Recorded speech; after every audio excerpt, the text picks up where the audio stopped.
కుటుంబ అవసరాల నిమిత్తం 15,000 రూపాయలు అప్పుగా తీసుకున్నటువంటి ఓ వ్యక్తి కుటుంబాన్ని 3 ఏళ్ల పాటు వెట్టి చాకిరీ చేయించాడు ఓ వ్యక్తి. ఈ ఘటన అచ్చం జై భీమ్ సినిమాను తలపించేటటువంటి విధంగా ఉంది.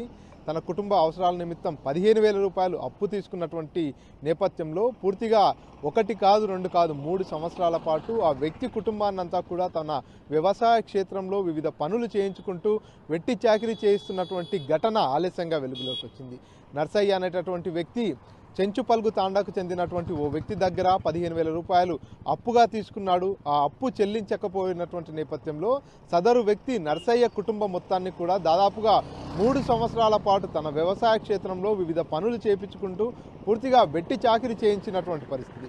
ఈ నేపథ్యంలో నర్సయ్య దీన పరిస్థితిపై సోషల్ మీడియాలో ఓ వ్యక్తి పోస్ట్ చేయడం జరిగింది. ఆ పోస్టును చూసినటువంటి హైకోర్టు పూర్తిగా సుమోటోగా ఈ కేసును స్వీకరించడం జరిగింది. దీనిపై సమగ్ర విచారణ చేయాలంటూ కూడా ఆదేశాలు జారీ చేసినటువంటి పరిస్థితి. నవంబర్ 13వ తేదీన ఎవరైతే వెట్టి చాకిరీ చేస్తున్నటువంటి వ్యక్తి ఉన్నారో ఆ వ్యక్తిపై కేసు నమోదు చేయించడం జరిగింది.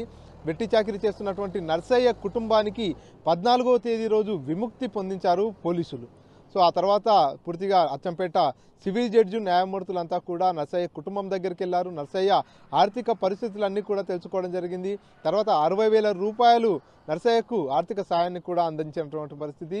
గతంలో మనం సినిమాలలో చూసేటటువంటి ఘటనలు ఇప్పటికీ కూడా ఇంత సామాజికంగా కూడా పూర్తిగా అన్ని రకాలుగా డెవలప్మెంట్ అయిన తర్వాత కూడా అక్కడక్కడ ఇటువంటి ఘటనలు చోటు చేసుకోవడం అనేది పూర్తిగా కలకలం రేపుతున్నటువంటి పరిస్థితి. ట్రైబల్స్ ఎక్కువగా ఉండేటటువంటి నల్లమల్ల ప్రాంతంలో ఇటువంటి ఘటనలు జరుగుతూనే ఉన్నాయి. ఏదైతే డబ్బుల కోసం ఎవరైతే వారి అవసరాల కోసము ఇతరత్ర సమస్యల కోసము అప్పుగా తీసుకున్నటువంటి నేపథ్యంలో వారంతా నిరక్షరాస్యులుగా ఉన్నటువంటి నేపథ్యంలో వారందరినీ కూడా రకరకాల భయం పెట్టేసి ఈ రకంగా సంవత్సరాల పాటు వారందరిని వెట్టి చాకిరీ చేయించుకుంటున్నటువంటి పరిస్థితులు అయితే ఇంకా నల్లమల్ల ప్రాంతంలో కొనసాగుతున్నటువంటి పరిస్థితి. ఈ నేపథ్యంలోనే నర్సయ్య కుటుంబం అనుభవిస్తున్నటువంటి దీన గాథను తెలుసుకున్నటువంటి హైకోర్టు సుమోటోగా దీనిపై కేసు నమోదు చేయడం జరిగింది. ఎవరైనా సరే నిరక్షరాస్యులు కావచ్చు, పూర్తిగా సమాజం పట్ల కొంత అవగాహన లేనటువంటి వ్యక్తుల్ని ఆసరాగా చేసుకొని వారితో వెట్టి చాకిరీ చేయించినా, వారి పట్ల కర్కశంగా ప్రవర్తించినా కూడా పూర్తిగా కఠిన చర్యలు తీసుకుంటామంటూ ఇప్పటికే న్యాయస్థానం కూడా హెచ్చరికలు జారీ చేసినటువంటి పరిస్థితి.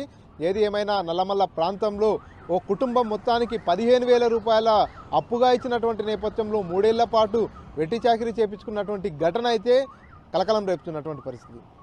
కెమెరా పర్సన్ నర్సింగ్ రెడ్డితో మణికంఠ, RTV, మహబూబ్ నగర్.